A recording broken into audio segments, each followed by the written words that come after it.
Yeah. You can go anywhere and do anything you need to. It's all yours. I don't give everybody that confidence.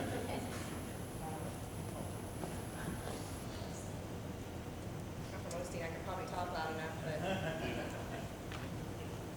Good morning. Good morning.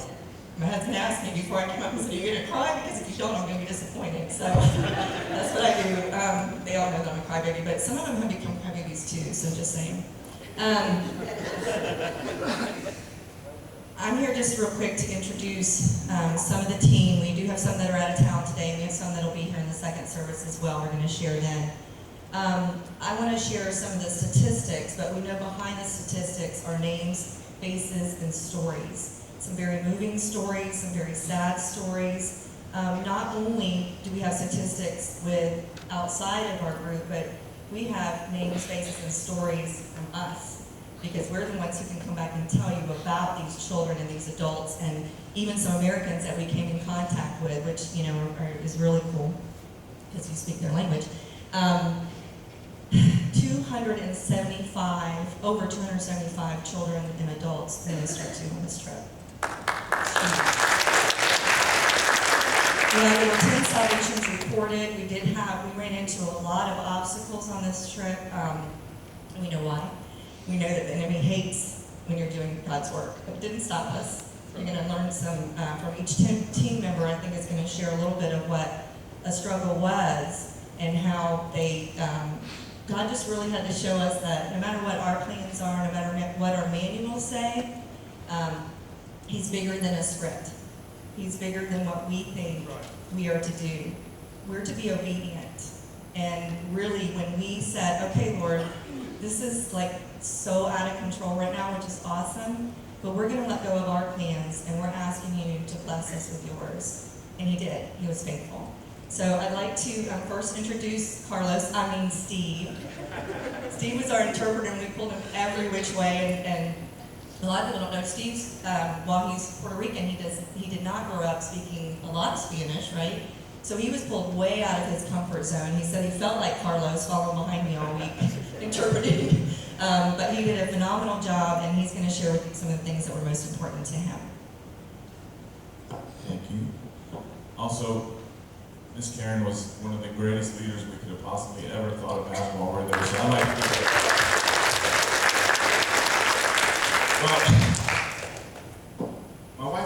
my wife went last year, and she had given me a little bit of a breakdown as to what I had to look forward to seeing and whatnot. Nothing could have prepared me for what I actually saw. No pictures, nothing could possibly prepare me for seeing the kids and seeing the situation that they were all in, and just not just the kids there, pretty much the entire place from the moment we landed at the airport to where we got. But this week I've been asking God, to lay in my heart what it is that He wanted me to tell you guys, and I've been praying about it. One of the things that keeps coming up to mind is, we have a lot of stuff that we do to collect money for missions and things like that. And I know from speaking for myself completely that I'll be the first one to say, hey, here's $5, here's $10 for anything for missions or for anything like that, Especially when Namsuk's cooking egg rolls, I'll be the first one to give $100 quick for, you know what I'm saying? I sell, I make sure she's sold out before the first 10 minutes are. But one of the things is, I guess I never realized how that money affects lives until I went over there. And when you're there and you actually see where every penny goes to and see that the kids are just, number one, it's not even the food, it's not even the stuff that we bring over there, the clothing, the diapers, the stuff like that. It's not any of that. They are so happy, number one, that somebody's there for them, that someone actually took the time out to come visit them, to actually share God with them, to love on them, because that's number one thing that God wants us to do, is to love on people. And that's something they're not getting over there from their mothers, from their fathers. We met kids that their parents gave them away to other people, We met kids that didn't even know their last name. I asked their mom for their last name. The mom didn't even know their last name. How does that happen? You know? So, one of the kids literally came up to me. There's a picture, I don't know if you guys have me on Facebook, but you'll see a picture of a little girl and me and Rick kind of bent over talking to her. That picture, if I could put it on Facebook, what exactly it said, the moment that someone took it on the bus, I'm not sure what it was, but she had asked me to bend down so she can tell me something. She's about 6 years old, her name was Bianca. Leaned over, she says, I need you to do me a favor. Of course, this is all in Spanish. None of these guys back here spoke as much Spanish as I'd like them to. But she bent down and she says, I need you to do me a favor. I need you to tell every single person that's on that bus that she had been there last year as well. She goes, I waited every single day for them to come back. And they were like the only light that I had at the end of my tunnel. She says, and again, for a 6-year-old to be saying this is just mind-blowing, you know, to me, that she even had that kind of sense of thought. So she says, please do me a favor, ask everybody on that bus to make a promise to me to come back again next year. So, and I'm like, well, sweetheart, I can't do that. But I said, but you know, we'll try our hardest and whatnot. And she grabbed onto my arm with this tears in her eyes, and she says, Mr. Steve, please, you don't understand. I pray for you guys every day from the moment you leave until the moment you come back. And the only thing I have to look forward to is to know that you're coming back and that you're going to share the gospel with more kids and more people. And it blew my mind that this kid that's, 6, 7, whatever she was, has that kind of need to see us. So and what first came to my mind is, you know what? That was Namsuk's egg rolls that got me here to do. You know what I mean? It really is. That was the car washes that you guys donated to. That was all these things that you guys don't realize what you're actually giving is not so much for us, it's these kids that are out there that, there was another kid that asked me at the end of the whole thing for a soccer ball. We didn't have one to give because we needed to use it at the next VBS. So I told him, I said, listen, I don't have it, but next thing you know, I popped out $20 and I'm like, please don't tell anybody else I'm giving this to you because the last thing I want is 800 kids asking me for $20. I said, but just make me a promise that you're going to buy a soccer ball. He knew he couldn't see me the next day, but he asked his teacher, because he had school the very next day, and it was the last day we were going to be there. He asked his teacher if he can leave early because he wanted to tell me face to face that not only did he buy himself a soccer ball, but he bought all his neighbors soccer balls. And that's really all they have over there is soccer, or you're doing drugs, prostitution, or stealing. Really, that's really all they got, and that's the kind of lifestyle that they have. So he left school early to come tell me face to face that he was not only trustworthy, but that he was faithful in giving as well. And that it was something that he learned from us. So, and this was a kid that did not want anything to do with us on the very first day. He didn't want to come into the yard that we were at. He stayed outside the fence, and I was talking to him. He stayed outside the entire day, did not want to come inside. Second day, I walked over to him and was like, listen, I could use your help. Please come in here and help. So he came on in, and like I said, by the third day, he's so thankful for everything. But it was, again, your money that I got him and those people those soccer balls. So there's a kid out there right now that's playing soccer thanks to everything that you guys have given us. So I just want to thank everybody who's given, and not just with giving, but your prayers. Your prayers, you have no idea how much that saved us over there as well. I mean, the kids were telling us where not to go, what to do, not to do. And it's sad that these kids are having to give us security, advice. So it was like I said, mind-blowing, eye-opening, and I'm just so thankful for all that I got and all that God gave me and I got to see in my own lives. So thank you all.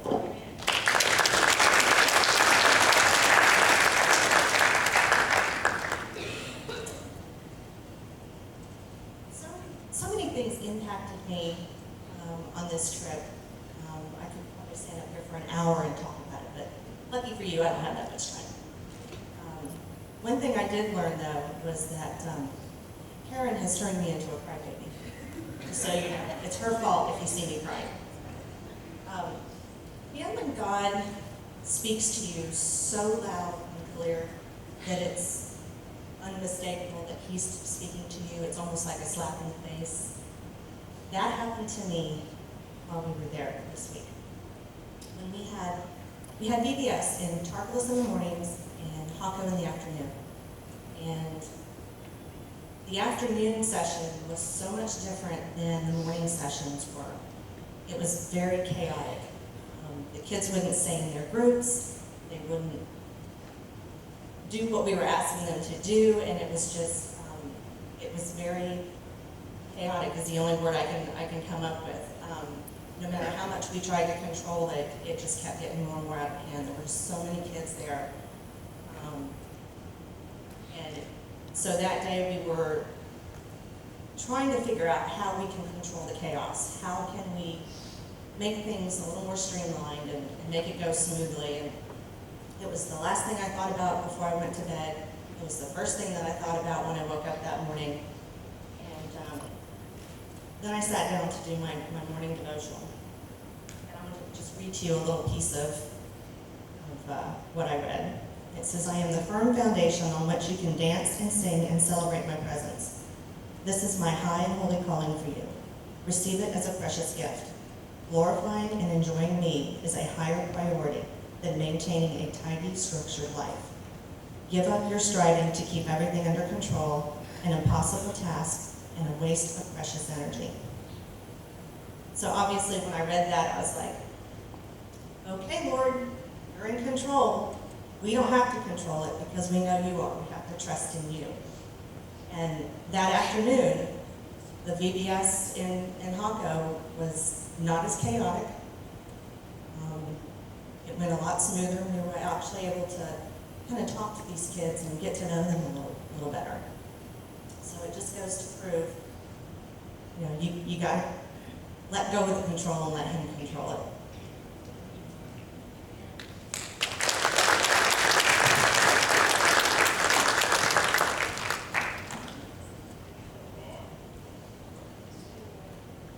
Good morning.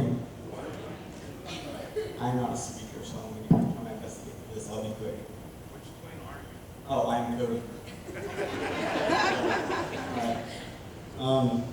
I just want to share something with you that really impacted me on this trip. First off, let me say this. I have the most amazing team. They are so encouraging and supportive that whole week. I feel like we have become such a family together, and I think we can all say the same thing. Alright. What really impacted me was the Lord really showed me how blessed I really am. The Lord really opened up my eyes because, I've always thought that I've always known people were going to have the worst in me. But what the Lord really showed me was just amazing. These kids and the families have close to maybe nothing. They have metal shacks. And they are so happy and grateful for what they have. And it just really made me look back and ask myself the question, how grateful am I for the things the Lord has blessed me with? And I think that's really impacted me. I look at things from a different perspective now that this has all happened. I had such an amazing trip. If any of you guys see me around, just ask me. I would love to tell you guys more about my trip and what the Lord has done through me. There we go. That's it for me.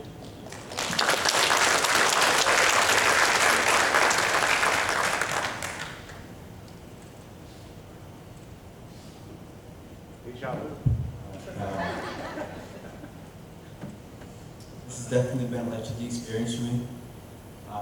Probably saying yes to this trip. Like going on this trip was probably the best decision I've ever made in my life. Going on this trip definitely changed my point of view on life, pretty much on how we live. At my house, we're not a rich family, and I feel very blessed to have a family and people and money we have compared to what they have there. They have nothing. They have pretty much bars around their house. It's terrible over there. People there. For me, the most important thing seeing was the kids' smiles and how happy they were for us being there. That little amount of attention they had was probably the most they've had in months. And we gave them the attention they wanted, and they just happy that we were there.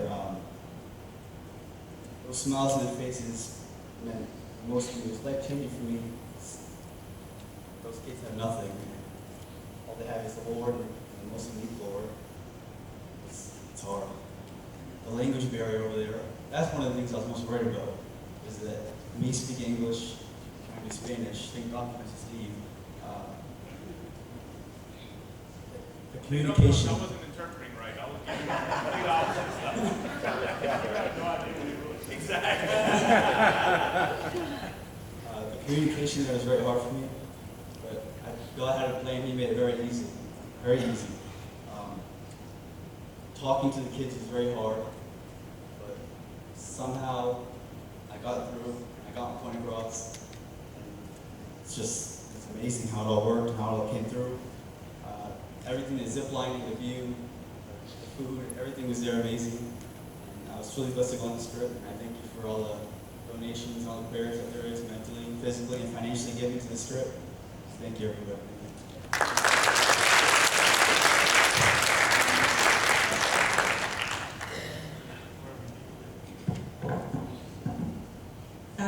Colin, Cody, and Alex, how old are you guys? 15. We're calling them triplets, but even though they're not related, if you look at this, we're all like, which one is which? So Alex is kind of in there as well. I'm going to have one more person share, but I just wanted to kind of follow up on the boys, and we had 2 other young people as well. I think everybody, not that you guys aren't young, but really lower than 20. And really, they worked so hard getting to the trip, especially these 3. And then getting there, a lot of times you can be overwhelmed by the circumstances, by what you see. There's a lot of processing that has to go on, but I kind of wanted to share, since they did, something that happened. In Hocko, Tartles is kind of like a rural area, like Osteen, whereas Hocko would be like New York City. I mean, it's really a difference between rural and urban kids, so that mentality is very different. They were very aggressive.